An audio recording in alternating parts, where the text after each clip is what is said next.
Hey everyone, and welcome to the next Pokemon Productions Star Wars Month video. And today I'm going to be continuing the sequel trilogy with the second installment, Star Wars Episode VIII, The Last Jedi. This was released 2 years after Episode VII. The movie came out in 2017, and I have to say, I imagine it was a highly anticipated movie because Luke Skywalker was back. Mark Hamill was reprising his role as Luke Skywalker, and that was probably excitement enough. However, when the film did come out, let's just say it divided people. Because Luke wasn't the enthusiastic, heroic figure that he was in the original trilogy. He had basically become a secluded old man who lost all of his enthusiasm, and he's basically become secluded. He's given up. He's just given up. He's exiled himself, and he's given up on the future of the Jedi. And that's what it's like when Rey finds him after he just throws the Skywalker lightsaber over his shoulder. That shows how much he's given up. But that's just a bit of the story. We do see Rey again, and she's practicing her lightsaber training and her Jedi training as a whole. Because, of course, we do know that she's Force sensitive after what happened in the last movie. And we also know the First Order have started to rule the galaxy, and the Resistance are still fighting back against them. Finn has recovered from his fight with Kylo, and he meets this Resistance fighter called Rose Tico, whose sister sadly died in the opening space battle. And I have to admit, I rather liked Rose. She was a pretty good character, and it was just good to see the main characters from the series back again, like Rey and Finn and Poe, and General Leia was back. She was basically leading a whole fleet, which is, because she's a general. And of course, Kylo Ren is back, and we also see Supreme Leader Snoke in person for the first time, because the last time we saw him in Episode 7 was as a hologram. A massive, massive, towering hologram, which was unbelievable. And I just love the fact that we got to see Snoke again for the first time, in person. Snoke is basically berating Kylo Ren at this point, calling him nothing but a child in a mask. And it's this retort that causes Kylo to start smashing his helmet to pieces. He actually smashes the helmet to pieces. And honestly, I don't know if that's character growth or if that's character reduction. I don't know. I mean, I personally love his mask, his helmet. It's brilliant. I love it. Great design.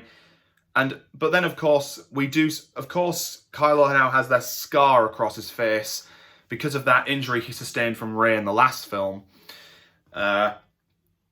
And it's in this movie that Rey and Kylo basically gain a bit of a connection, a dyad in the Force, they call it. They're able to speak with each other across light years. They're so far from each other, and they can still communicate with each other. That's quite a connection, if you ask me. And it's in this movie that we get to see how Ben Solo became Kylo Ren, but we get differing viewpoints. Kylo claims that his uncle Luke was attacking him, so he had to bring it self-defense, and he brought the hut down. But Luke said the real reason was because he could sense the dark side growing within Ben, as well as Snoke's influence. And so he instinctively activated his lightsaber, but hesitated. And for just a second, he was absolutely disgusted with himself for even considering murdering his own flesh and blood. But Ben saw it as an attack, as an attempt on his life. And so, boom, self-defense, everything came down. The Order was destroyed. Ben became Kylo Ren. Luke was exiled. Everything that happened before Episode 7, everything that happened then was explained in this movie. And meanwhile, Rose and Tico are heading across the galaxy to find this mole that knows everything about the First Order and is basically like a spy, I guess, or a neutral agent. And he basically leads them to Crate, the planet Crate, which is where the rebellion once had one of their bases during the time of the Empire. And also, Rey surrenders herself to the First Order to get closer to Kylo, and Kylo takes her before Supreme Leader Snoke. And so, Kylo orders Rey to be executed. But in a moment of light, and I do mean light because Kylo is struggling with the light side of the Force at this point, without Snoke knowing, Kylo activates the Skywalker lightsaber instead of his own, which was resting by Snoke's side.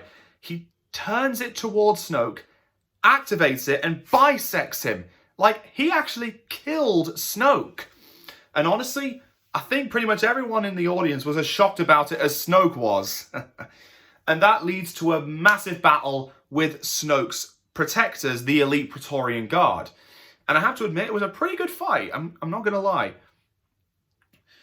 And then afterwards, Rey offers Kylo the chance to join her, but because of Snoke's death, Kylo has actually risen to the rank of Supreme Leader of the First Order and offers Rey the chance to join him.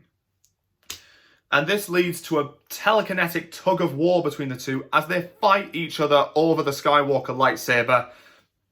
But eventually the strain is too much and the lightsaber is snapped in half. Like, they actually destroy the lightsaber. And I was not expecting that at all when I first saw the movie. Meanwhile, the Resistance have bunkered down in the old rebellion base on Crate, and the First Order have arrived ready to attack. And when all seems lost, Luke arrives and challenges, and Kylo Ren heads down to the planet's surface for a fight. During the fight, it turns out Kylo has been fighting nothing but a Force projection of Luke. It was just an image. It wasn't real. And this basically bought the Resistance time to escape. And it turns out this act took a lot of energy out of Luke, and he eventually passed on, becoming one with the Force. And so the film ends with the Resistance all joined together on the Falcon and stating that in order to take down the First Order, they needed to revive the rebellion. And so, honestly, if you ask me, The Last Jedi, it wasn't the best Star Wars movie, but it wasn't the worst either. I do get what people say when they say the movie is divisive, because all the story beats that happened and the fact that Luke wasn't as heroic and enthusiastic as he was in the original films. I can get why they would say that, but honestly, I think there's a legitimate reason for that. It's because Luke's seen a lot throughout the last 30 years. He's seen a lot. He's an experienced man, and he's just afraid of taking another risk and it not paying off.